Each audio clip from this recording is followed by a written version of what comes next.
જિલ્લાના Santalpur police station વિસ્તારના જાખોત્રા ગામે જે એટ્રોસિટી વિથ મર્ડરનો ગુનો નોંધાયેલો હતો એના સંદર્ભે તારીખ 28 મે 2025ના રોજ આરોપીની ધરપકડ કરવામાં આવેલી હતી.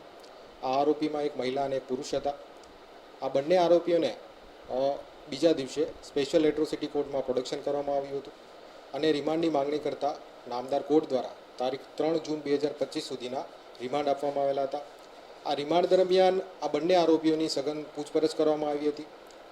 આ ઉપરાંત આ ગુનાની સાચી હકીકતથી વાકેફ થવા માટે આખા ગુનાનું રિકન્સ્ટ્રક્શન કરવામાં આવ્યું હતું. આ રિકન્સ્ટ્રક્શન દરમિયાન બંને આરોપીઓની હાજરી હતી. આ ઉપરાંત પંચો, પોલીસ જાપ્તાના પૂરતા માણસો તેમજ એ આખું રિકન્સ્ટ્રક્શન સાયન્ટિફિક વેથી થાય, જરૂર પડે ત્યાં સાયન્ટિફિક વેથી પુરાવાનું કલેક્શન થાય તે માટે પાટણ જિલ્લાના FSL અધિકારી HR પટેલ સાહેબ અને રાધનપુર ડિવિઝનના ક્રાઇમ સીન મેનેજરની પણ હાજરી હતી.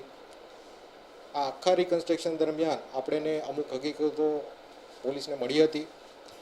જેમ કે આ રિકન્સ્ટ્રક્શન દરમિયાન આરોપીએ આ જે મરણ જનાર છે તેને કઈ જગ્યાએથી પોતાની બાઇક પર બેસાડ્યા, બાઇક પર બેસાડ્યા બાદ કઈ રીતે એને ગળો ટૂંપો દીધો, ગળો ટૂંપો દીધા બાદ આ જે બોડી હતું એને કઈ રીતે પોતાની રીતે ફરી બાઇક પર બેસાડ્યા, કઈ રીતે દોરડા વધે એને બાંધ્યું, કઈ રીતે એના હાથ બાંધવામાં આવ્યા, આ હાથ બાંધ્યા બાદ કઈ જગ્યાએ એને લેવામાં આવ્યું. આ ઉપરાંત આપણે જે ગુનાની હકીકત ખબર છે કે ભાઈ આ બોડીને સળગાવવામાં આવેલી, તો કઈ રીતે આ બોડીને એક જગ્યાએથી બીજી જગ્યાએ ટ્રાન્સફર કરીને સળગાવવામાં આવેલી, ગીતાનો આ પ્રક્રિયામાં શું રોલ હતો, ભરતભાઈ જે આરોપી છે એનો શું રોલ હતો, આ આખી પ્રક્રિયા રિકન્સ્ટ્રક્શન દરમિયાન આપણને મળી હતી. આ ઉપરાંત આ પ્રક્રિયા દરમિયાન આપણને ખબર પડી હતી કે આરોપીએ મરણ જનારના કપડાં અને પોતાના કપડાં એક જગ્યાએ સંતાડેલ છે, ફેંકી દીધેલ છે.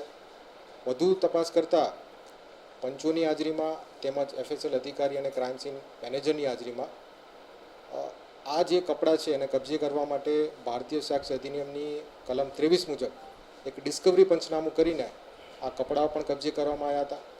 આ રીતે આ આખી પ્રક્રિયા આપણે કરી હતી અને જે પણ સંલગ્ન પુરાવા છે એને સાયન્ટિફિક વેથી કલેક્ટ કર્યા હતા.